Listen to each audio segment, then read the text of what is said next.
आज दशम गुरु श्री गुरु गोविंद साहब जी की धरती से मैं सबसे पहले हिंद की चादर नौवें गुरु गुरु तेग बहादुर जी इनके चरणों में अपना शीश झुकाता हूँ और उनकी 350वीं शहीदी और गुरु गोविंद सिंह जी के 350वें गुरुता गद्दी इस कार्यक्रम में मंच पर उपस्थित बाबा कुलवंत सिंह जी जत्थेदार तख्त श्री हुजूर साहिब जी, बाबा हरनाम सिंह जी जत्थेदार दमदमी टकसाल, बलविंदर सिंह बाबा जी, साथी में उपस्थित मेरे साथी महाराष्ट्र के उप मुख्यमंत्री माननीय अजीत पवार जी, विशेष रूप से यहाँ पर पधारे हुए आंध्र प्रदेश के उप मुख्यमंत्री आदरणीय पवन कल्याण जी, महंत रघुमुनि जी, यहाँ पर विशेष रूप से उपस्थित हमारे बहुत ही आदरणीय पंच प्यारे, साथी में मेरे साथी गिरीश महाजन जी, पंकजाताई मुंडे, अतुल जी सावे, हमारे अध्यक्ष रविंद्र चौहान, विशेष रूप से दिल्ली से पधारे हुए दिल्ली सरकार के senior cabinet minister Shri Majinder Singh Sirsa ji, हमारे पूर्व मुख्यमंत्री अशोक चौहान जी, धर्मगुरु बाबू सिंह महाराज जी, संजय महाराज जी, शरदराव जी ढोले, भाई ज्योतिंदर सिंह जी, राम सिंह महाराज जी, विजय सतबीर सिंह जी, सुरेश महाराज जी, जिन्होंने इस कार्यक्रम के आयोजन में बहुत मेहनत की, ऐसे भाई रामेश्वर नाइक जी, डॉक्टर भागवत कराड़ जी, डॉक्टर अजीत गोपछड़े जी, तुषार राठौड़ जी, राजेश पवार जी, किशन वानखेड़े, बालाजी कल्याणकर, संतुकराव हंबर्डे, श्रीकर परदेशी, जितेंद्र पापड़कर, शाहजी उमाप, राहुल करडिले, अविनाश कुमार, किरण आंबेकर, सूरज गुरो, प्रताप पाटिल चिखलीकर, श्रीजया चौहान, मंचासीन सभी महानुभाव, साथ के मंच पर बैठे हुए सभी संतगण और उपस्थित सभी बहनों और भाइयों, आज हम सभी लोग इस संगत में गुरुबाणी गुरु ग्रंथ साहिब जी के सामने शीश नमन करते हुए हमारे नौवें गुरु हिंद की चादर गुरु तेग बहादुर जी के पराक्रम को, उनकी वीरता को, उनके शौर्य को और उनके बलिदान को नमन करने के लिए यहाँ पर एकत्रित आए हैं।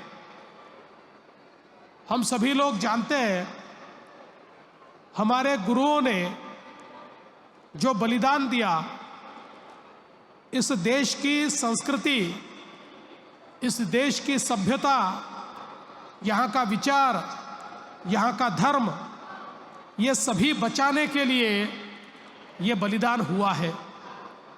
और केवल सिखों के लिए नहीं, तो तमाम भारतवासियों के लिए ये बलिदान हमारे गुरुओं ने दिया। और जैसे बाबा जी बता रहे थे कि शायद ये बलिदान नहीं होता तो हम सब लोग आज इस मंच पर नहीं होते। इतना बड़ा बलिदान हमारे गुरुओं ने दिया है। और विशेष रूप से जिस समय हम जानते हैं कि औरंगज़ेब ने बहुत जालिम अत्याचार शुरू किए और विशेष रूप से कश्मीर में बैठे हुए पंडितों को जबरन धर्मांतरण के लिए मजबूर किया गया, तो उनके सामने बचने के लिए अपने धर्म को, अपने विचार को, अपनी संस्कृति को, अपने संस्कारों को बचाने के लिए किसके पास जाए, तो केवल एक नाम उनके सामने आया और वो नाम था 9वें गुरु तेग बहादुर सिंह जी का। वो जानते थे कि यही गुरुदेव है जो हमें बचा सकते हैं, और वे गुरुजी तक पहुंचे और गुरुजी ने भी ये जिम्मेदारी ली कि हम आपको बचाएंगे, और उस जिम्मेदारी का निर्वाह करते हुए जिस समय औरंगज़ेब ने गुरुजी को कैद किया और उनको ये कहा कि या तो आप धर्म बदल लीजिए या फिर आप मरने के लिए तैयार हो जाइए, उस समय उस क्रूरता के सामने गुरुजी डरे नहीं, निडरता के साथ उन्होंने अपने विचारों की, संस्कारों की और विशेष रूप से सनातन धर्म की रक्षा का जो संकल्प लिया था, उस संकल्प को दोहराया। और हम सभी जानते हैं कि गुरुजी के साथी भाई सतीदास, भाई मतीदास, सभी लोग इतनी बर्बरता के साथ उनको मारा गया, किसी के टुकड़े कर दिए गए, किसी को गरम पानी में, गरम तेल में झोंक दिया गया, और उसके बाद गुरुजी को भी, उनका भी शीश काट दिया गया, और मानो एक संदेशा देने का प्रयास हुआ कि जो हमारी बात नहीं सुनेगा उसका यही हश्र होगा। लेकिन औरंगज़ेब ये जानता नहीं था कि गुरुजी की कुर्बानी से पूरे देश के अंदर इस प्रकार की प्रतिबद्धता निर्माण होगी कि उसके इरादे कभी पूरे नहीं होंगे, और वो इरादे कभी पूरे नहीं हुए। और उस समय जब औरंगज़ेब ने ऐलान किया था कि गुरुजी को कोई भी अंतिम संस्कार नहीं देगा, उनके शीश को, उनके शरीर को कोई अंतिम संस्कार नहीं मिलेगा, दिल्ली के चांदनी चौक में बर्बरता के साथ गुरुदेव का देह पड़ा था।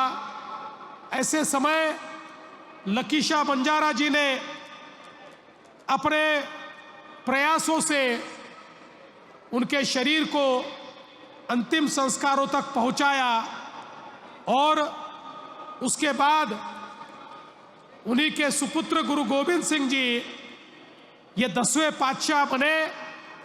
और 10वीं पातशाही गुरु गोविंद सिंह जी ने तो इस प्रकार का बलिदान दिया, हम सभी लोग जानते हैं कि उनके 2 बेटों को पहले मारा गया, उसके बाद 2 बेटों को दीवालों में चुनवा दिया गया, और दीवालों में चुनवाने के बावजूद न बेटों ने हार मानी, न गुरुजी ने हार मानी।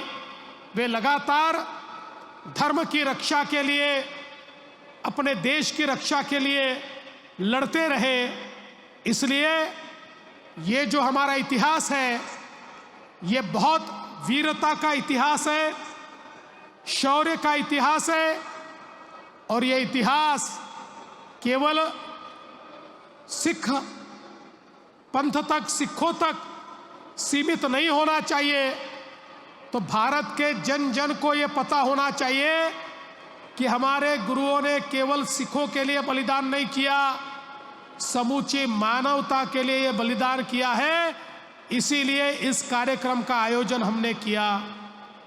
और विशेष रूप से ये कार्यक्रम इसलिए भी अलग है कि पूरी नानक नाम लेवा संगत एक साथ इस कार्यक्रम में लाने का प्रयास हमने किया। हम सभी लोग जानते हैं, हमारे देश में जब समाज बिखरा हुआ था, ऊंच नीच जातियां, ऐसे कई बंधन हमारे समाज को तोड़ते थे, जिसके कारण हम गुलामी में जाते थे। ऐसे समय गुरु नानक देव जी ने एक निरंकार का मंत्र हमको दिया, सभी को एक साथ जोड़ने वाला। ये निरंकारी इस प्रकार का विचार, जिस विचार ने उस समय पूरे देश के अंदर अलग अलग समाजों को जोड़ने का काम किया, उसी विचार को फिर एक बार इस कार्यक्रम के माध्यम से एकत्रित लाने का प्रयास हमने किया है। चाहे वो सिख हो, सिखलिकर हो, हमारे लुभाड़ा हो, हमारे बंजारा हो, हमारा मोहयाल समाज हो, हमारा सिंधी समाज हो, सारे जितने नानक नाम लेवा समाज है, जिन जिन तक गुरु नानक देव जी का संदेशा पहुंचा और जिन्होंने गुरु नानक देव जी के विचारों को अपनाया, पूरे देश के हर प्रांत में, पूरे देश के कोने कोने में फैला हुआ ये समाज, हमारा वाल्मीकि समाज हो या अलग अलग सारे समाज, इन 9 समाजों को एकत्रित करने का काम इस कार्यक्रम के माध्यम से हमने यहाँ पर किया। और साथ में हमारे वारकरी समाज को भी जोड़ने का काम हुआ, क्योंकि बाबा जी ने अभी बताया, हमारे नामदेव जी, संत नामदेव जी, भगत नामदेव जी, ये नरसी से निकले और घुमान तक गए, और घुमान में पंजाब में उनकी समाधि बनी। और नामदेव जी ने जो विचार रखे, नामदेव जी ने जो श्लोक बताए, जो पंक्तियां बताई, जो विचार बताए, उनको गुरु ग्रंथ साहिब जी में भी बहुत महत्वपूर्ण स्थान मिला। और वो भी, उनके विचार भी गुरुवाणी में परिवर्तित हुए। इस प्रकार से महाराष्ट्र के हमारे इस विचार का और हमारे वारकरी संप्रदाय का हमारे सिख समाज के साथ एक अनूठा नाता जुड़ा। आज भी हम लोग देखते हैं, हमारे नरसी में हमारे सिख समाज के लोग आते हैं। और जैसा कि हम जानते हैं, दशम गुरु गुरु गोविंद सिंह जी ने बहुत लंबा समय इसी नांदेड़ में बिताया, और यही नांदेड़ की धरती है जो उनके कारण पवित्र हुई है। इस पवित्र नांदेड़ की धरती ने इस हमारे संबंध को, हमारे रिश्ते को बहुत मजबूत करने का काम किया।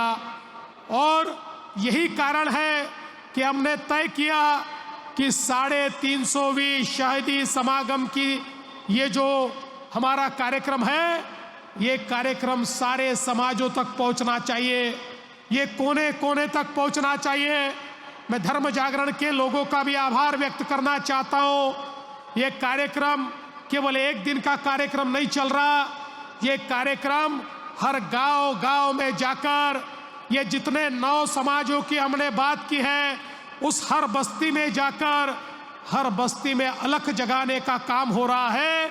और हमारे गुरुजी की शहादत किस लिए हुई, ये फिर एक बार उस इतिहास को दोहराने का काम इस कार्यक्रम के माध्यम से हम कर रहे हैं। क्योंकि हम ये मानते हैं कि जब तक भारत का बच्चा बच्चा इस इतिहास को नहीं जानेगा, जो इतिहास को नहीं जानते उनको वर्तमान तो होता है लेकिन उनको भविष्य नहीं होता।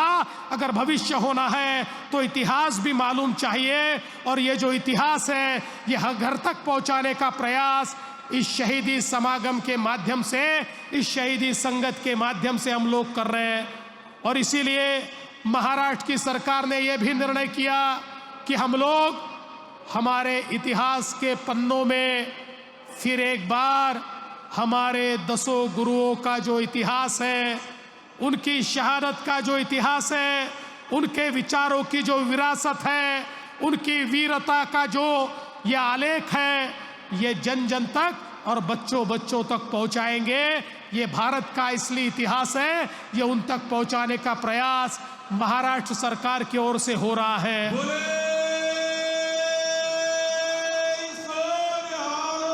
सत श्री अकाल। और मैं ये ऐलान करना चाहता हूं, ये 3 कार्यक्रम तो हम लोग कर रहे हैं। नागपुर का हुआ, यहाँ पर नांदेड़ साहिब में हुआ, नवी मुंबई के कार्यक्रम में तो हमारा प्रयास है कि स्वयं प्रधानमंत्री जी वहाँ पर पधारे, लेकिन केवल 3 कार्यक्रम करके हम रुकेंगे नहीं। तो नानक नाम लेवा संगत के माध्यम से हर घर तक हम पहुँचेंगे और हर घर तक ये शहादत भी पहुँचेगी, ये विचार भी पहुँचेगा, ये गुरुवाणी भी पहुँचेगी, ये अमृत वचन भी पहुँचेगा। इस प्रकार का प्रयास महाराष्ट्र की सरकार की ओर से हम लगातार करते रहेंगे। बोले सोनिहाल। सत श्री अकाल। मैं आज हमारे सभी आयोजकों का बहुत बहुत आभार व्यक्त करना चाहता हूँ।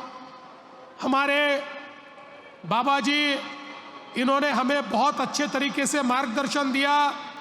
हमारे तख्त श्री हुजूर साहिब के जत्थेदार, जिन्होंने इस कार्यक्रम की अगुवाई की, हमारे सारे संत जो यहाँ पर मौजूद हैं, जिन्होंने हमें आशीर्वाद दिया, इस कार्यक्रम को आशीर्वाद दिया, यहाँ पर पधारे हुए सारे हमारे ग्रंथी, उनको भी मैं बहुत बहुत धन्यवाद देना चाहता हूँ, जिन्होंने हमारे सामने बहुत सुंदर शब्द किया, कीर्तन किया।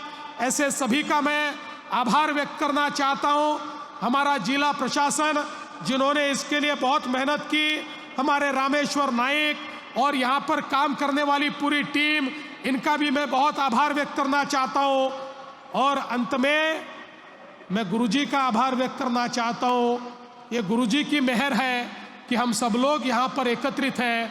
इसी तरह से उनकी मेहर, उनका आशीर्वाद हम सभी को प्राप्त होता रहे। इतना ही उनके चरणों में शीश नमन करते हुए कहता हूँ और अपने वाणी को विराम देता हूँ। जय हिंद, जय महाराष्ट्र। बोले सो निहाल। सत श्री अकाल। वाहे गुरु जी का खालसा, वाहे गुरु जी की फतेह।